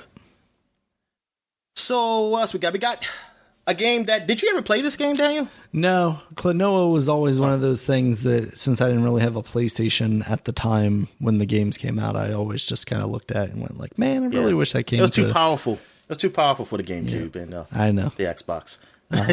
No, the one that I played was they eventually came out with a Game Boy Advance one that I had a lot of fun with. It was mostly just me watching it on like G4 or whatever, GTTV, whatever it was before it became G4 television, and they would play people they would show people playing it, and I always thought it was really cool because it's kind of like a mascotty platformer type thing in the vein of a Mario or a Jack and Daxter or Ratchet and Clank. Yeah, Klonoa 2, Lunatis Veil? What the hell is these names, man? But Klonoa 2, I remember seeing it in magazines, and I mean, it looked all right, but I was like, man, this is 2D. I was like, ever since Super Mario 64 came out, I just did not care for 2D games. I always felt like that was in the past. Right. Like, that's, come on, everything has to be 3D. I never got back into 2D games probably until Xbox 360. That's what lame babies are playing, though. Or like the Game Boy, or Game when I got DS, I got back into 2D games. Yeah, because I didn't have a Game Boy Advance, so I didn't play. So I didn't really play 2D games. Yeah, everything had to be 3D. So I saw that. Yeah, that's what I said. I was like, man, I ain't playing this old baby game or something like that. But this actually got great reviews. For this game. Yeah. Also, Soldier of Fortune came out for the Dreamcast. This is not a great version of it, but that's Soldier of Fortune game, because I don't remember talking about it. I felt maybe we did, but I don't remember. But it's one of those realistic shooting games. Like at the time, man, was pretty great, and it was a little controversy there too. I think some places it couldn't be sold. Yeah, I want to say like Walmart or something didn't want to sell it. Oh, there was places here. Oh, I was talking about other countries. Oh, okay. I feel like there was some kind of like controversy over that. Because it's like, the age-old argument of, well, Walmart sells guns, but they won't sell you this rap album with the aggressive lyrics or whatever, Yeah. But yeah, Soldier of Fortune, yeah, I'd hear people talking about. I was seeing in the magazines. Yeah, because you could blow limbs off of people. There was like that kind of stuff. And also, like, I never realized it at the time, but like it was, in fact, tied to the Soldier of Fortune magazine that existed, which was like a gun porn type thing. I didn't know it was a magazine. Yeah. I used to think it was based off a movie because I was like, this sounded like a movie. It sounded like it was a movie title. I'm surprised there isn't a movie that's called Soldiers of Fortune. I'm sure there's gotta be. Gotta be.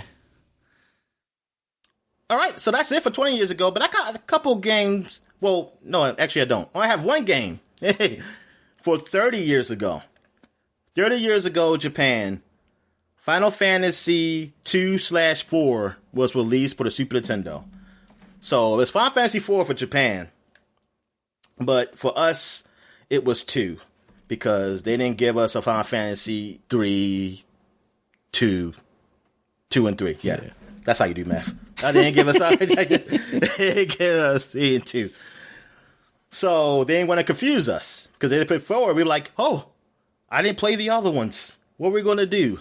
So that's why they had to do that Fantasy, for us. So, it's the last one you can play.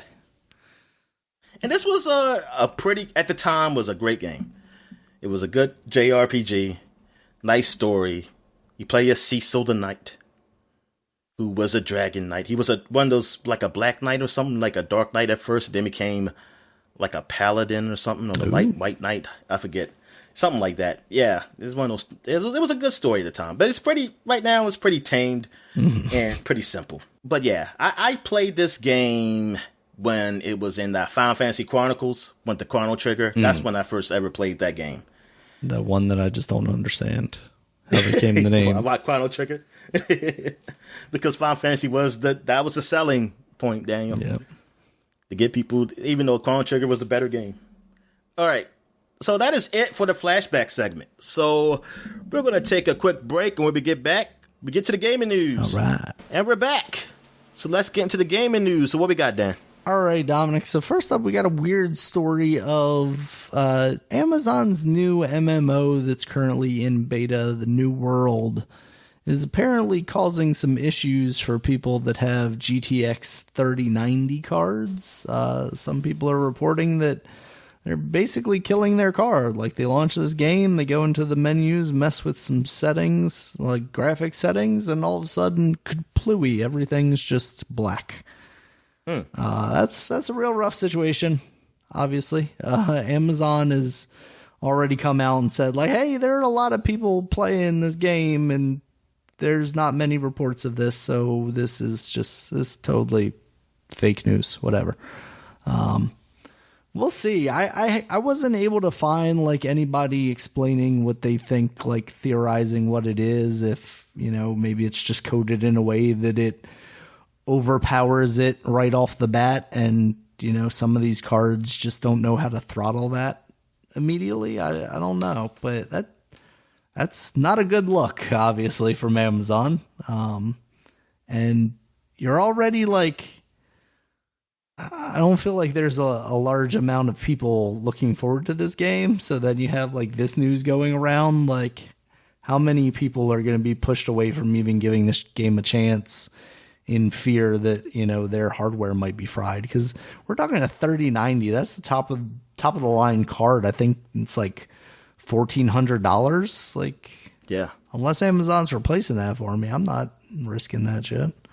And what if you're the person who's paid it like the inflation price for it? Oh God. Because yeah, some of those are like going for over $2,000. It's freaking insane. I can't even imagine. I mean, I don't know. I want to say anybody that's paying like that much has enough money to not really be worried about it, but there are people that just feel like they need a thing so bad at the time of its release that, they saved all their money up and you still lost a card. It's like, that's still bullshit. A game to fucking destroyed my card. Exactly. It's like a beta of a game too at that. Game. This is going to be the new Crisis, Dominic. Can your video card run New World? New World. But so Amazon is saying that this is not true. Basically, they're saying, like, we've heard reports of this, but there are so many people playing this game that, it seems very isolated if this is in fact a thing that's happening. They haven't said, like, oh shit, yeah, there was an error in our code and now we've fixed it. So, I mean, that's what's even more concerning to me is, like, if we don't know what's causing it, like, if you're not acknowledging that it's a thing, then you're not acknowledging how to fix it either. Yeah. All right, so what else we got, man? All right, so we got some Ubisoft news this week, Dominic. We got the shutting down of Tom Clancy's Elite Squad. This is the mobile RPG that launched last year, so we're already throwing that one under the bus, which is surprising for Ubisoft. Usually I spent so much money in that game, Daniel. You bought so many Sam Fisher skins for that game. Yeah. Yeah. It's a little surprising to me, considering Ubisoft's recent track record of supporting everything, even things that people aren't necessarily playing. But also, this is a mobile game, so maybe I'm not as concerned. This is where they draw the line at. Yep. And they also drew the line because they were like, Sam Fisher's in this game. We got to make this game stop happening. So they had also teased that they were going to make a big announcement for a Tom Clancy not franchise. Property. Thank you. That's the exact word I was looking for. Yeah, a Tom Clancy property. So the day before, they were like, "Ah, look at this," and everybody was like, "Yeah, we're finally getting freaking new Splinter Cell." And of course, that didn't happen, Dominic. Instead, we got X Defiant, which they describe as like a punk rock mosh pit meets a tactical shooter or some very bad marketing terms. Basically, it's a 6-on-6 class-based shooter. A lot of people are comparing it to a Call of Duty. It's a lot of like arena maps and stuff like that. It's not a battlegrounds. It's not a battle royale type thing. But what gets me about it is like the name, the X Defiant, and like everything marketing wise that they're showing is very like punk rock, edgy, Rage 2-esque, bright like pinks and stuff. What's that called? What's that game called that's coming out, the Extreme game? Oh, yeah, the Riders Republic. Yeah, how they kind of advertise that. Mm-hmm. That's how they start this off. Yeah. Like that. And you look at the game, it's like, this doesn't look like that. No, it looks like very much kind of a generic shooter mixed with a little bit of character like from the Division, because what it is they're actually, the factions are based on different factions from different Tom Clancy games. So you have one from Ghost Recon, you have one from Splinter Cell, and then you have two from the Division. So they're very much just characters from there. Do they have any characters from Clear and Present Danger? I don't think so, no. No Harrison Ford. No Harrison Ford, no. No Harrison Ford, no Ben Affleck, no Morgan Freeman. No, and what about the latest guy, the guy from The Office? Oh, no, Tom Clancy. John Krasinski, yeah. None of him either. Or is that new one with Michael B. Jordan a Tom Clancy, or is that something else? I don't remember seeing Tom Clancy in that title. Okay. I feel like it's some series that I'm matching it to. That's shooty bang bang kind of thing. Anyway, so yeah, it looks weird. I don't know what there is for people here that people don't already have in a game like Call of Duty, to be honest with you. Yeah, that's what I'm saying. Yeah, exactly. If you're a guy who likes Call of Duty, why would you get this? I mean, unless maybe you're saying, hey, because of this latest news where we'll get to, I can't get Call of Duty anymore. Right. But then it's Ubisoft. So they have something that's kind of similar to the news we're going to get to. Yeah. Later on. So, yeah, I don't see, if you're a Call of Duty fan, why would you go to this game? Mm-hmm. Or, I mean, because if you're a Rainbow Six fan, I mean, this is just a regular shooter. Like, there's a reason why you like Rainbow Six is because it's different. It's more strategic than the usual Call of Duty games. Right. But I guess Ubisoft just feel like they have to get their own version of that. I don't know. I have no idea. Just got to fill all the market holes, Dominic. But hold up. Is this free to play? It is, I believe. I meant to write that down. Or no, hold on. I'm sorry. Before I say that, I might be mixing that up with the soccer game because I guess I'll just mention it real quick. I didn't have it on here, but Pro Evolution Soccer is turning into eFootball or something like that, and that's going to be free to play. So how does that going to work? I'm sure they're going to have some like fucking Ultimate Team style bullshit in there to make up for it, but at least like. That kind of makes sense to me because if you have a juggernaut like FIFA, maybe you can backdoor your way in as a free-to-play game and then get word of mouth, talking about it. Like I heard some people speculate that NBA Live could go in that direction if that were to return, to try and compete with 2K. But I want to know, how would that work? Like, could I play a season, a franchise mode? Gotcha. That's what I mean. Not playing against people. Right. Yeah, that's a good question. Would they build all that out or would it just be, here you can play this online type thing? Yeah, that's a good point.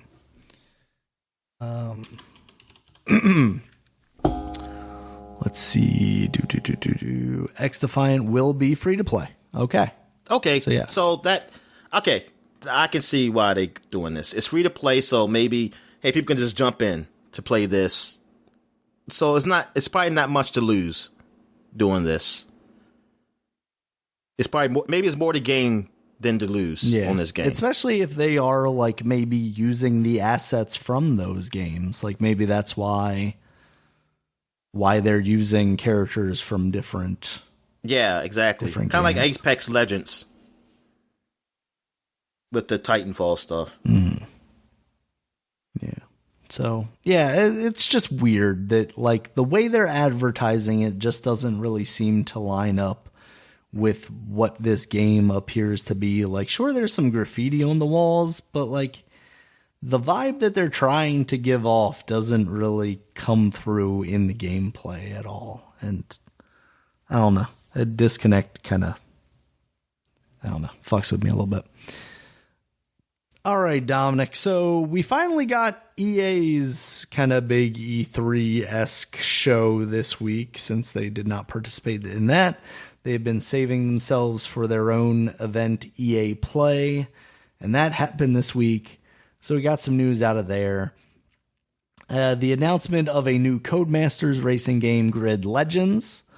So this is going to be Grid, but this time it's going to have a full-on story mode. It seems like they've got like actors and stuff, you know, dramatizing everything. Like, oh, this rookie came in and is taking my spot. I'm going to shove him. Okay. That kind of stuff.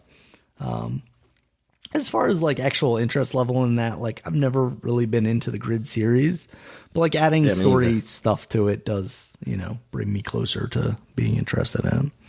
So that seemed all right. They also showed season 2 of Knockout City, so apparently that game's doing pretty well for them. They're going to continue supporting season 2. Yeah. Which is cool, because Rocket Arena very much was DOA from the start. And it's cool that they kind of got something with this Knockout City thing. They showed off a new ball, the soda ball, which looks like you throw it and then it like covers your opponent in some gunky soda. There are also different levels, different arenas that they're adding to the game as well. So that looks neat. They also showed some Lost in Random. This is a game we've seen in the past. It's kind of claymation-y looking, Coraline-esque, and there's like a little dice guy that's, you know, going along with you on your adventure. And that game looks all right. I don't know gameplay-wise if it's something that's really gonna bring me in at all. Like, it's not an action platformer type thing. It's I'm trying to think what type of game it is exactly. It's a dice battle game with real-time action and turn-based tactics. So, maybe. But it seems all right. They also showed some Battlefield stuff. Their focus kind of this time was the Battlefield Portal, which is going to bring elements of several different games. Battlefield 3, 1042, is that the original one? Ones like that, also Bad Company, and allow you to create like custom matches in multiplayer with different rule sets and different aspects of those games, you know, different weapons from different eras and things of that nature. Seems like they're just kind of doing something to be a little different from, you know, what we're seeing nowadays. You know, they tried their hand at the battleground stuff, and that didn't really work out for them last time. So it seems like this is like sorry, you can create maps.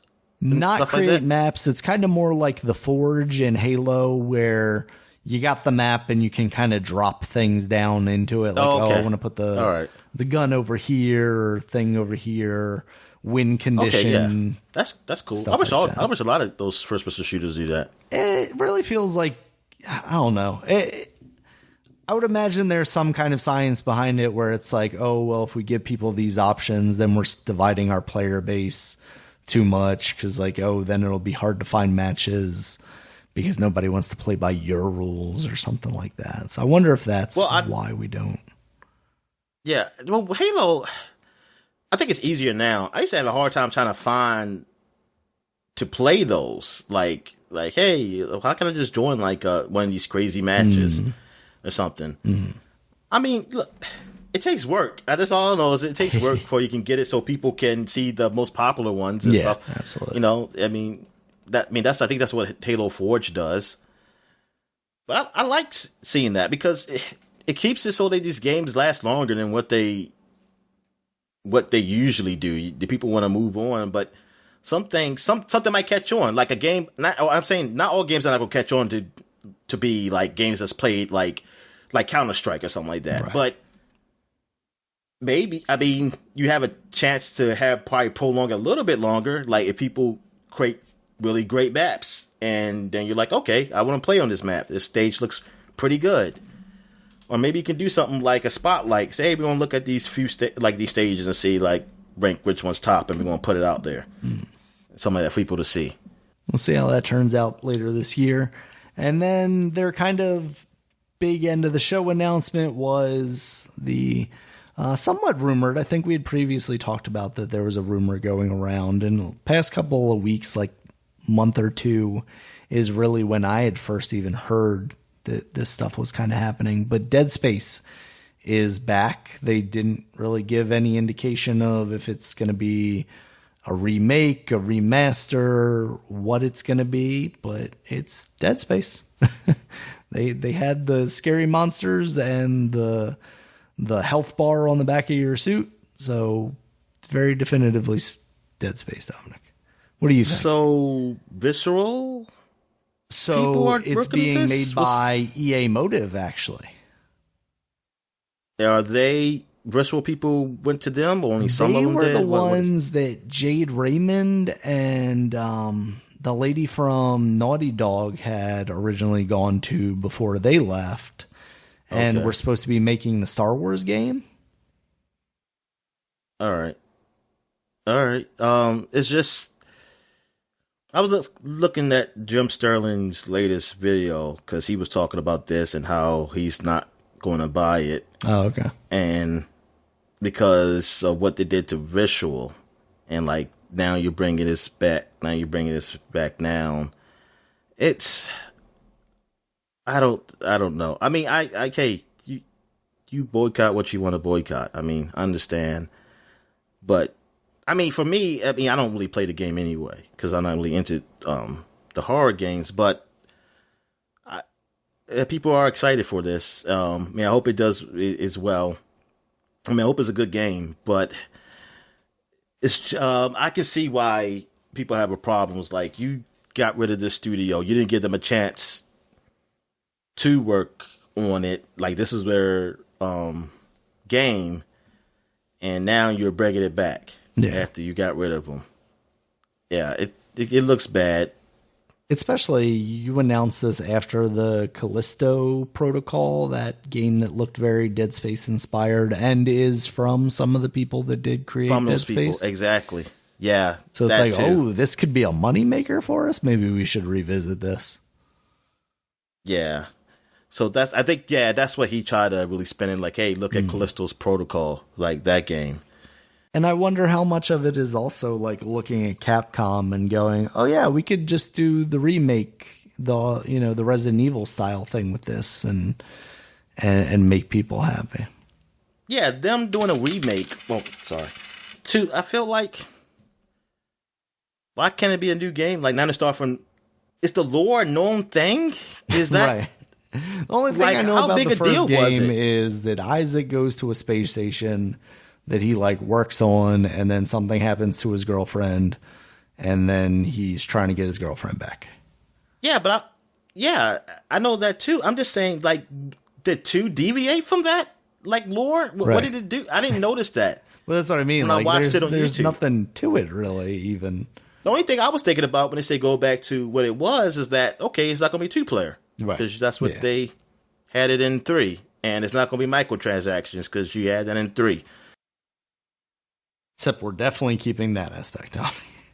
Yeah, hopefully not. But yeah, I was like, the story. I mean, what happened? What was wrong with the story? Yeah. I mean, I felt like it was just. I mean, it is what it is. I mean, I didn't think it was like, oh man, y'all really messed up the lore, man. And I never got that. And I don't remember how 3 really ended. Like, it almost feels like everything died, but also like, I feel like there were also some weird things about those like statues or whatever that had powers where it's like, I'd like to see where this goes going forward. Like, Isaac's not a special character. Like, you could very much just move on to a different character in the same world. I mean, shit, you basically did that with 3 by having another guy there, right? So, yeah, I wonder what this ends up being, because you definitely, if this is just a remake, a straight up remake, then you're playing it safe. It feels like real safe, because that is as safe as can be. You're making money elsewhere. You can take a risk every once in a while, and like.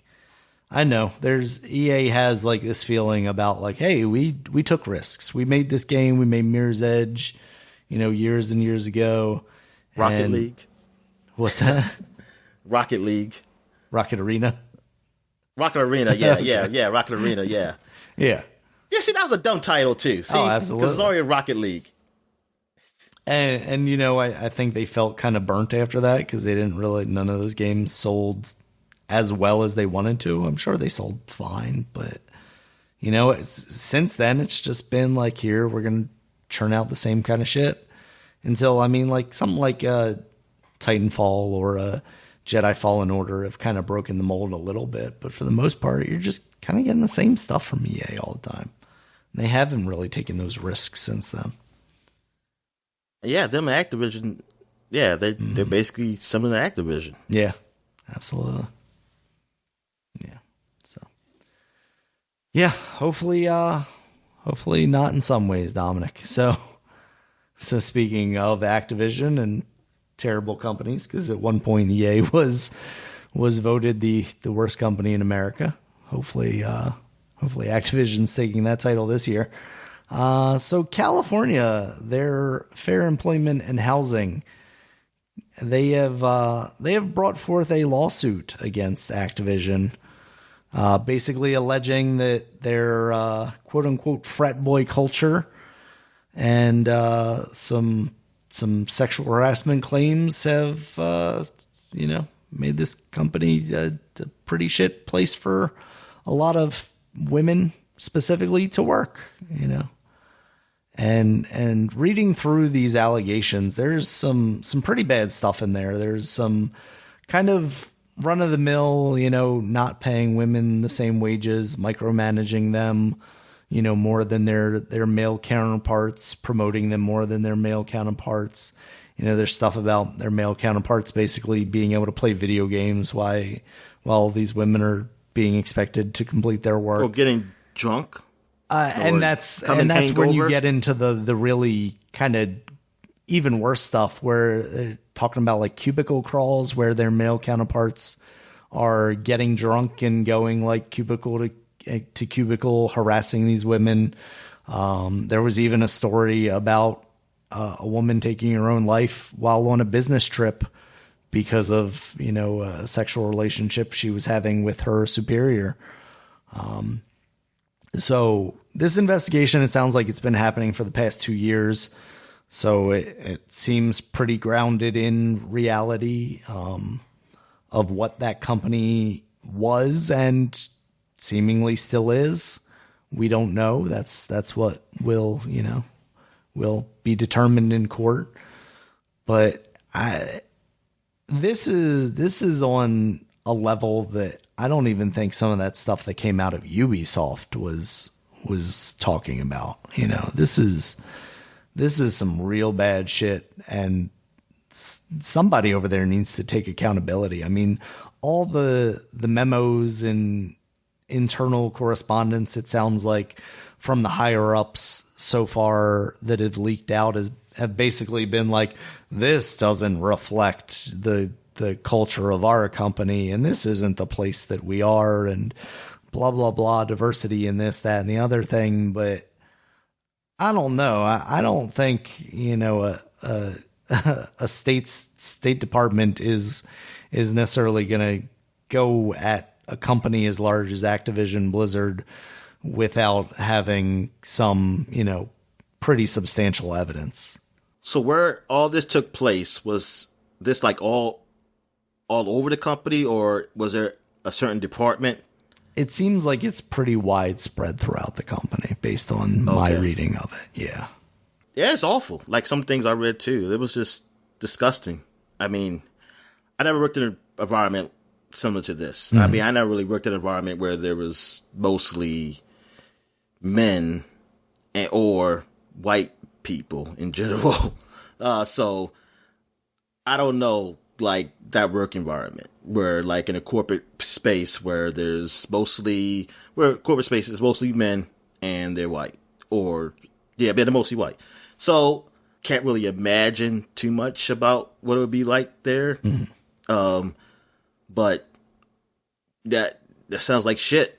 I mean, you have to go through that. Absolutely. And for nothing to happen, like you, I guess talking to HR, that doesn't happen. I mean, you always hear the saying that HR is really there for the company, not the employees. And yeah, it sucks. I mean, I can't imagine like it not getting out. Like not enough people are saying something to stop that. That just tells me that, man, you mean tell me like all these people there was just like, I'm not going to say nothing. Or they were either part of the problem or they're just not going to say nothing. I was like, come on. There had to be some, like, there was no men there to say anything, like to speak out, say, yo, this is fucked up. What are you doing? And that fucking sucks if that's the case. I mean, damn. Like, man, I hope there's some repercussions from that, that takes place and that, shit like that gets fixed. And you know what? This is probably not so isolated either. Yeah. This is probably in other places too. And that's damn hand. That's fucked up. I mean, that's the crazy thing is like we've talked about this stuff in the past, and usually it sounds like kind of run of the mill stuff that we would hear about. I mean, obviously in our jobs, we've never really been in this type of particular environment, but poor management and stuff like that. And, some light sexism, you'll see that around. But when you get into like physical attacks of people and things of that nature, like that's something I've never experienced in my career. And it's just like, wow, it really does go to that level and worse. And if it's like this in this type of company, then who's to say that other companies like this, a Google, a Microsoft, Ubisoft, obviously we've heard about things from them.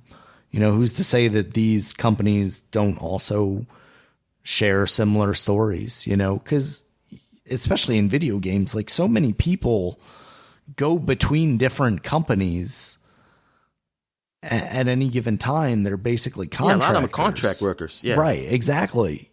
So they're bringing this culture to these companies, and it blows my mind that things could be even worse than we had previously even thought. Like we knew it was bad, but some of these allegations are just some next level disgusting garbage. So, okay. Like, I want to know, what are the ages of these people also, like, in the upper management? Like, or when did they start? And when did they start? And when they started, did they just moved up to the top? Like, I mean, like, they were early on, they got to upper management like pretty quickly. Like fast-tracked, basically. Yeah. Or, because the culture sounds so young. Mm-hmm. Absolutely. Like, the way I mean, especially when you describe it like frat boys, right? Yeah. So I want to know, it was like these people who, like, when they got out of college or whatever, how they got to in this industry, they started at a young age, but they were the top dogs. Mm-hmm. And they still kept that mentality they had in college, so that when they brought people under them, they were young too, or they just bought into how they act. They brought in people who are similar to them. So it got to a point where it's just a group of them. They're all the same, like this. But now that this space is a little more diverse now, you don't have everybody who's like that. Mm.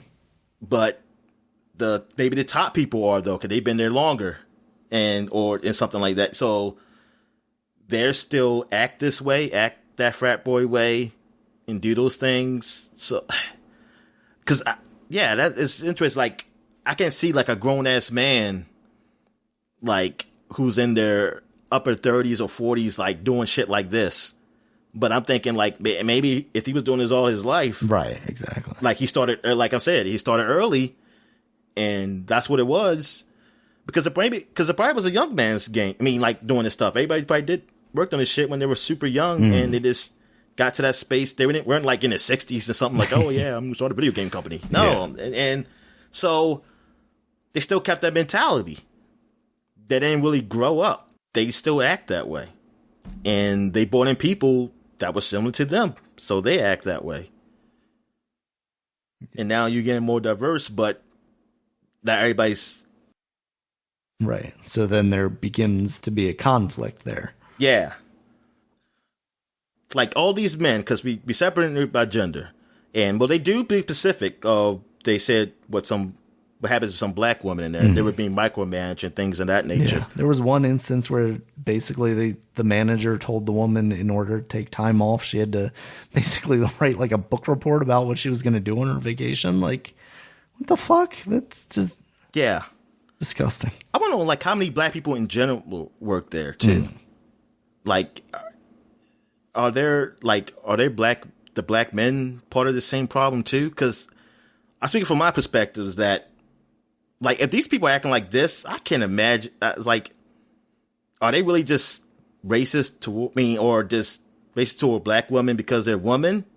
Yeah, is it just misogyny, or is there also a level of racism? Yeah, is it just misogyny? And I just think like nah. And like, how many black people work at this company? That's all I want to know in general. Because I just have a feeling it might be more black women than black men there. Period. And yeah, because I'm thinking like, see, that's a problem right there. It's not even really that diverse. It sucks. I mean, well, diverse.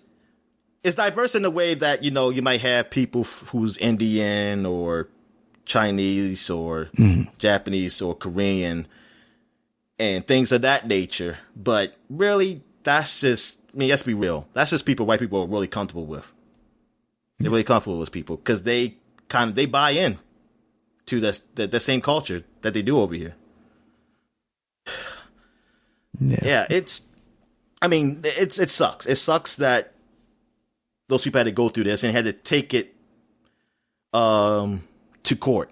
That it couldn't get fixed. Like if people would have spoke up or did something, that shit would have been killed in the job, or like somebody really got fired, or at least it wouldn't even gotten far enough to get to a point you're doing shit like this, because it'd be like people are like, what the fuck you doing? What's wrong with you? Yeah, I mean, maybe this was those people's only recourse. You know, maybe they weren't seeing any sort of change out of HR, so they took it to the state to, you know, build a case against. Oh, that's what I'm saying. That is, gotcha. If they would have done that, but they're not.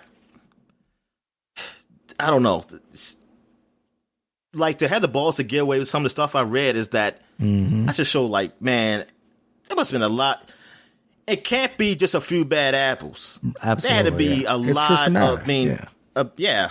That's just a whole fucking system. There's a company supporting those individuals at the end of the day, because I mean, it's the same thing as those people talk about police. When people keep saying no, most police are good, just a few bad. I was saying, but how those few bad apples make the system just make up the whole system though? Yeah, that doesn't make any sense. Bad apples continue to get away with what they're doing. Like, look, a system that you know, a few barrel of bad apples does not kill the whole freaking barrel of bad apples. Like, I could buy a bag of apples.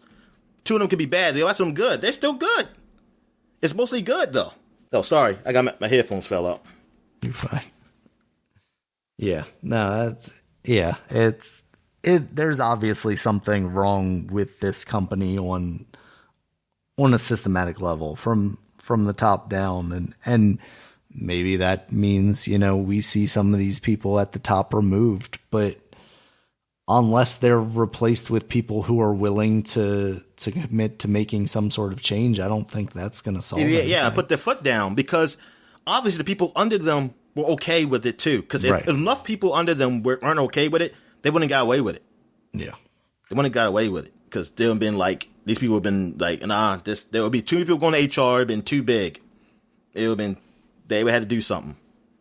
We'll see how this shakes out. That's definitely. And we keep saying, like, every time some shit like this happens, maybe we just like maybe something happening here will change other companies, but it don't. It's just that we didn't get caught. Well, we didn't get caught yet. Yeah. That's all that is. Still gonna do the same shit here until we get caught. And then we're gonna wait till it get quiet again and it might get fucked up again in here. Yeah. So I know some people are saying they're gonna boycott Activision Blizzard games, and I don't blame them one bit. Mm-hmm. The thing is, with me, it's kind of empty threat because I haven't bought any Activision Blizzard games in a while. The last one I bought that I can remember is Overwatch. Mm-hmm. And before that, I think it was Call of Duty Infinite. No, you bought Call of Duty Infinite. Yeah. I bought the EA games. Yeah. Battlefield and Titanfall. Yeah.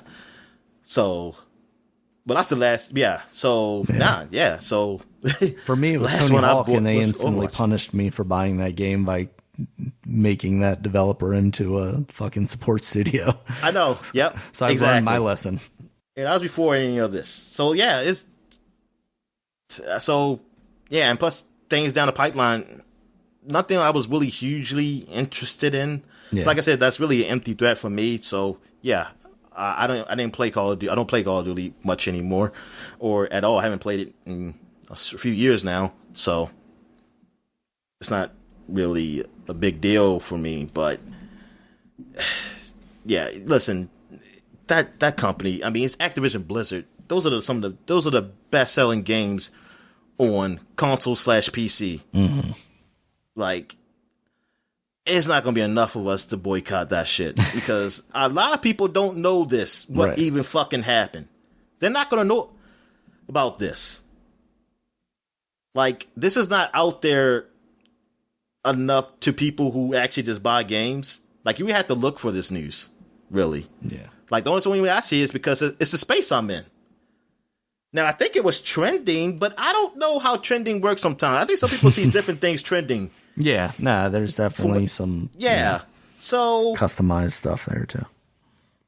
And then, not everybody's on Twitter. Honestly, not everybody's on social media like that to look at that type of news. I mean, something like this, I feel like, has to be big enough to end up in, your paper of choice, your Washington Posts and your New York Times and your it was there, Bloomberg's. But what these fucking kids looking at Washington Posts? Well, yeah, I mean the kids obviously, and the parents. I don't know that they're going to be like, I'm sorry, Billy, I'm not going to get you Call of Duty because some ladies are getting harassed or something. No, they're going to say it's pretty fucked up, but still going to get the game. Yeah, they're not going to really put two and two together. Like, it's the only way to keep my child quiet for a week, Dominic. I got to get him Call of Duty. So it's a personal thing, and which that is fine. Like, sometimes some things I'm like, I don't care about killing it. It's just for me, it's just a personal thing. Like, hey, I'm not gonna fuck with this anymore. Mm. Like, there's certain shows I don't watch. There's certain things I don't play or look at and stuff because I don't like or read. Like, I don't care. Like, it's still there. It's like, it doesn't hurt me. It's like I don't care about doing it. Looking at it myself. Mm-hmm. But yeah, it sucks. I mean, like I said before, in other companies, when a lot of this shit happens in companies, that sometimes it's hard. It's hard to take that risk of really doing something because you don't want to lose your job. And I don't know people's positions. Like, I don't know their positions in life.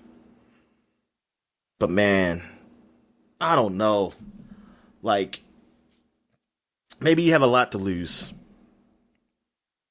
You got to put your foot. You got to make a choice. Is it okay to keep going to work, living like this, or I just got to be out loud with it? Like, what do you want to do? You got to make that's your choice. You got to make. Yeah. Sometimes. Yeah, I really wonder, like, the ratios here